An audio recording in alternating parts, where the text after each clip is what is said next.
Once upon a time, there lived a young girl called Cinderella. Cinderella's mother had died, and so her father had married another woman who had two daughters.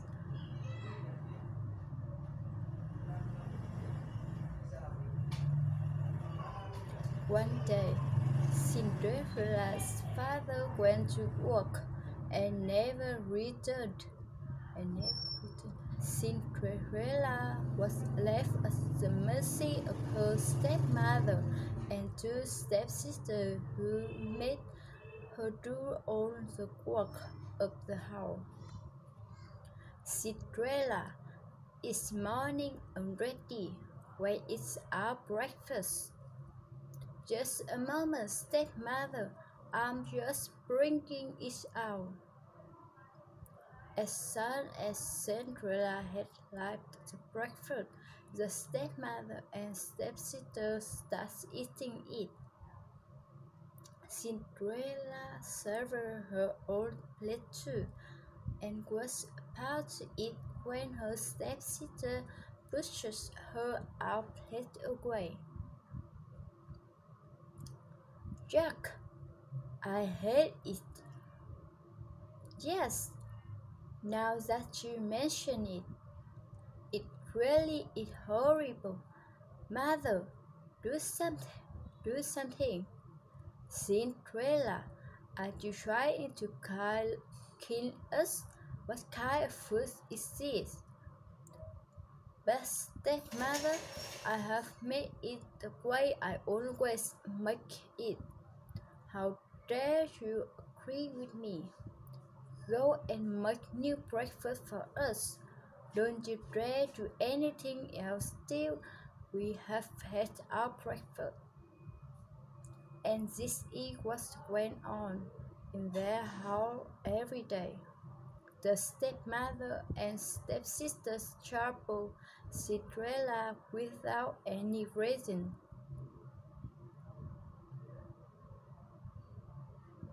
But Cinderella loved them still and never ever complained.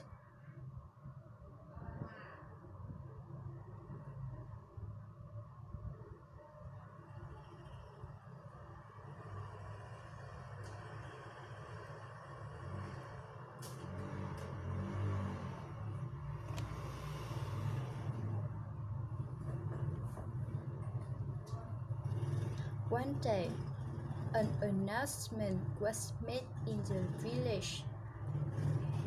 Let everybody know. There will be a royal ball at the palace tomorrow night, and the king's son, Prince Charming, will marry a maiden from amongst the guests. Everybody from the village is invited.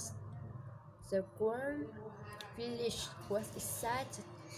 Even Cinderella's stepmother and stepsisters couldn't stop talking about it in the house.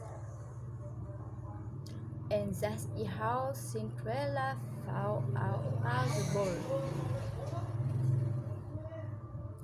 The royal ball, Prince Charming, the whole village is invited.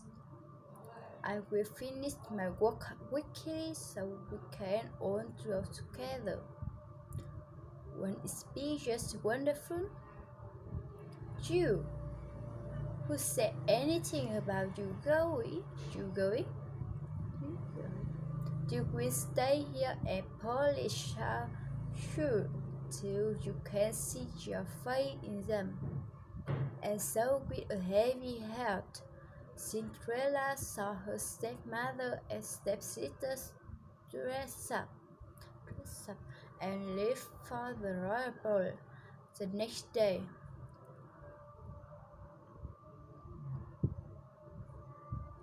Once they had left, she cried bitterly. Suddenly, her room lit up, and Cinderella saw the most beautiful fairy she could imagine. She held in her hand a delicate wand. Who are you? Get up, child. I'm your fairy godmother. I'm here to get you to the royal ball. Really? I never knew I had a fairy godmother. But how will I get to the ball? I don't have anything to wear. You don't worry about that, my child.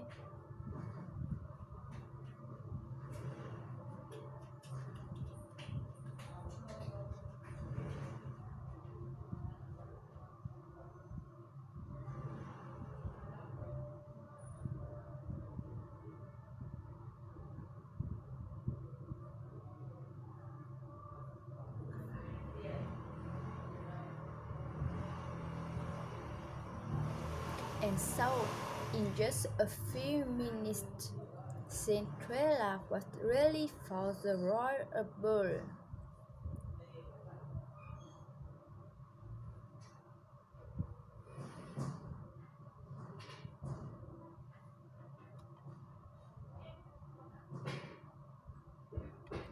As she thanked her fairy godmother and got aboard the chariot, she received was a caution from the fairy godmother. Remember to be back home at 12, otherwise the spell will wear.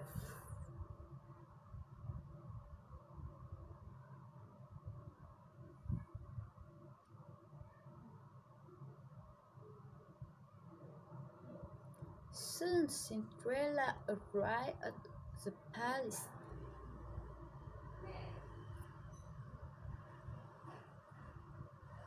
As she entered the great ballroom, everyone turned to look who this beautiful maiden was.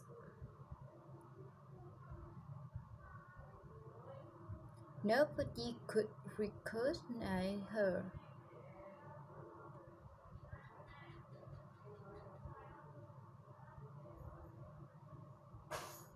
Not even her own stepmother and stepsister.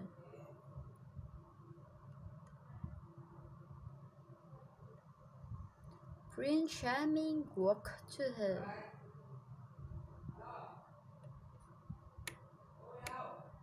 May I have this dance with you? Yes, your highness. And so Cinderella and Prince Charming danced together throughout the evening.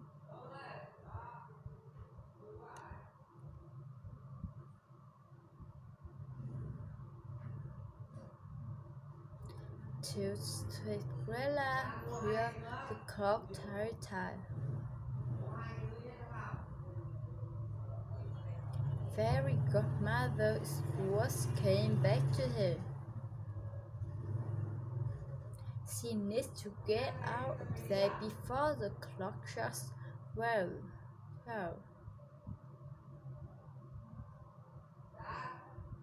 Without saying a word, she tore away from the prince's grasp and ran out of the palace. The prince rushed after her. Wait, what's wrong? Why are you running? I don't even know your name. But Cinderella dared not wait or even look back. Her beautiful gown was already turning into rust again. Her hair was coming loose from the perfect bands. the fairy godmother has made from her. She didn't even stop when one of the glass slips came up her foot and fell in Belly's driveway. She ran out the palace gate and vanished into the darkness on a path that led to her car. One hook. She went back to polishing the shirt that had been given to her and decided never to speak to Annie about the burner.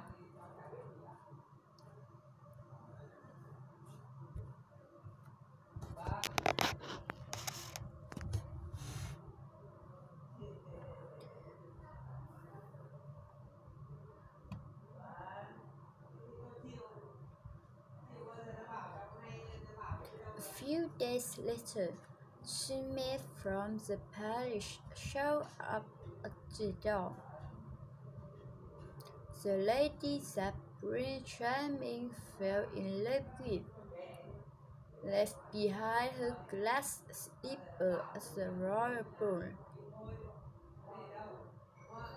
The prince believes that such a beautiful slipper could fit only his beloved. And so we are asking all the girls in the village to try the one whom it fits would be the one the prince will marry. If you have any girls in the house, please ask them to try this slipper.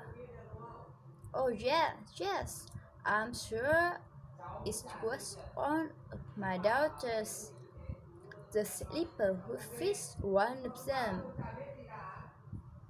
And so both the stepsisters tried to fit their fruits into the slipper one by one. They pushed and pushed, but could get their fruit in. Looks like it was your daughter after all. Is there any other young lady in the house? No, there isn't.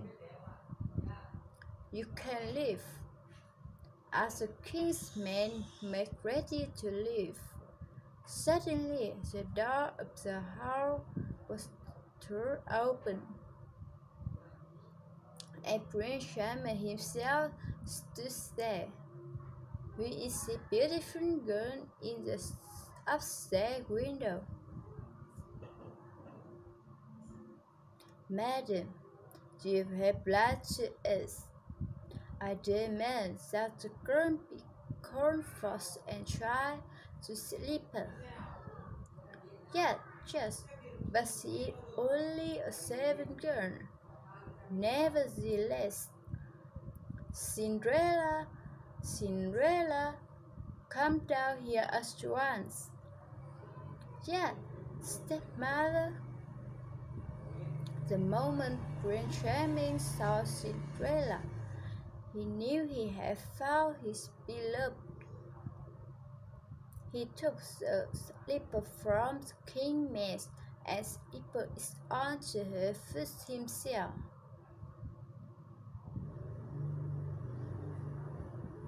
The slipper fit perfectly in a moment. Cinderella was once again transformed into the beautiful maiden from the night of the ball. Prince Charming took her to the palace with him.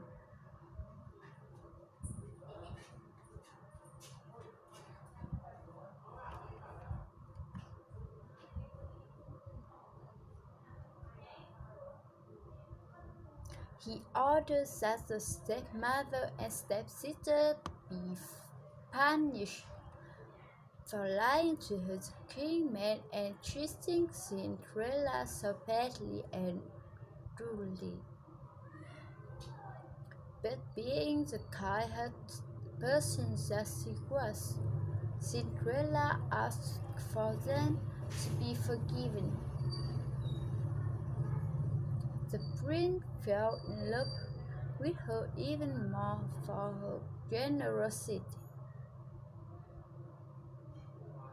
and they lived happily ever after.